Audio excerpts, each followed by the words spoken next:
and direct it to a specific task. So, good afternoon, Good ladies afternoon. and gentlemen. My name is Carla Don C. Gabby, and I'm currently a freshman, 115, currently studying Pol Sci and Accounting. So, based on my observations, yes, you have all presented about economy, about the infrastructures, about your platforms, about health and stuff. But what I did not hear about is your platforms regarding education. Because according to Nelson Mandela, education is the most powerful weapon to change the world. And I would like to know what are your platforms regarding education. So how do we call you? Don. Don, so you are posing this question about education to all of us. Yes. Okay, so let's hear the answer to the question on what is your platform for education. Who would like to field the question first? For Team Paul, please start. Science and technology is very important as far as the platform of Senator Grace Poe is concerned. So we would like to be focused on science and technology, especially the students coming from the marginalized sector who are deserving. If we're talking of giving scholarships, we believe that this is the area where we should give support as far as scholarships are concerned. Also, we recognize the need to implement the K-12, so we are in favor of that. We also recognize the need to have more classrooms, more schools, because as you know, in the provincial areas, especially the marginalized people in the provincial areas, they spend a lot of money just for transportation and a lot of time just going to the schools. So we would like to propose having more schools that are not far from each other, so that you can give the students a better opportunity to go to the schools, and they will not give an excuse of not going because it was far, because they cannot afford the transportation expense. Thank you. So let's include more schools, implement K-12, more schools and classrooms. Thank you, Sam. That's a good summary. Thank you. Now we'll hear from Team B9. Thank you, Don. Again, I apologize. We only had 10 minutes.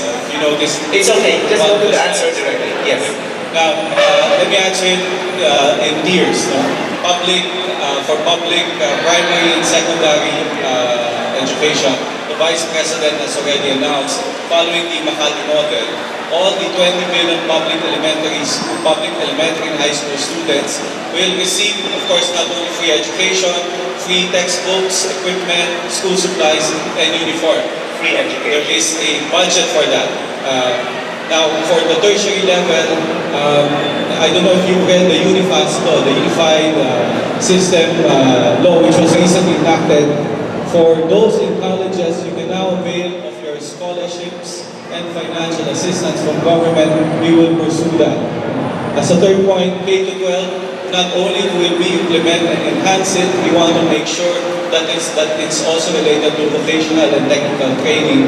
And finally, as a model we followed in Makati, University of Makati, we want the dualized education system. What does that mean? We want to make sure that when you graduate in college, your skills already match those that are needed by the private sector. In the University of Makati, we have partnerships with the private organizations.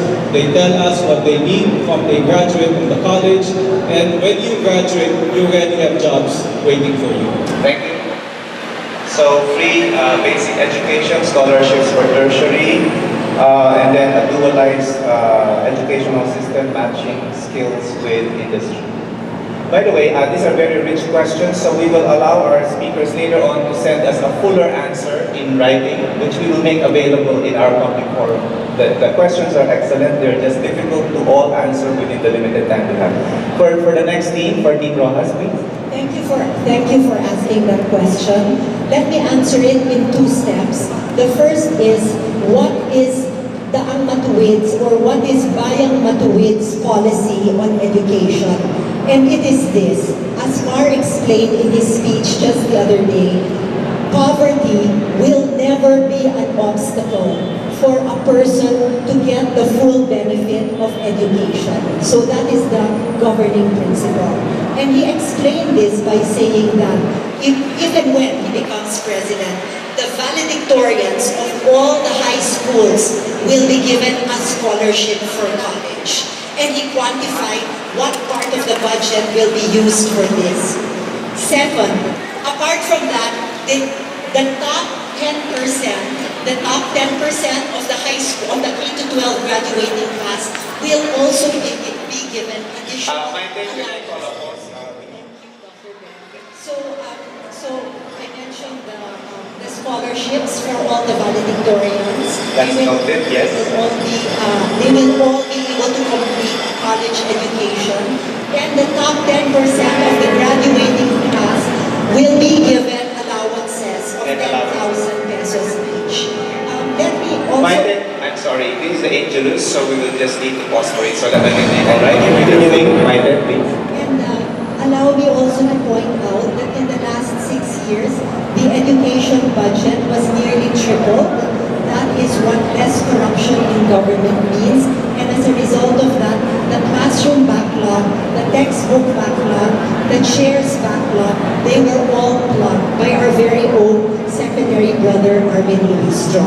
And lastly, let me also say that to summarize, poverty will not be an obstacle to reaching one's dreams. That is the platform of Rights for Government. Thank you very much, Maite. And for, yes, T. Duterte, Attorney Paula. Okay, for Mayor Duterte, he has two answers. Of course, the first is on the collegiate level. Of course, all the projects is already in place. T. Duterte. Yes, it could be continually funded for the scholarships for the college students who cannot afford it. There will be Scholarships for college, But yes. however, the main problem that he seeks to address is in the grade school and high school level. Now, the problem in the provinces mostly is that they lack teachers. So, for example, in Compostela Valley, there is a municipality there where I've been to that all the people there are only grade 1. Why? Because they only have one teacher because they cannot afford to pay enough teachers. So, what does Mayor Duterte seek to improve? He said that he will raise the salary of the public school teachers because as of the moment, they only earn, for example, 25,000 before taxes and the minimum wage for living is at 27,000 per household. So how does he seek to change this gap? He said that like the police officers, let's raise the salary of the public school teachers so that when Raise they the teach, salary of public school teachers. they don't need to go after yung mga 5-6, mga ganyan, because they can already earn much and provide the education needed for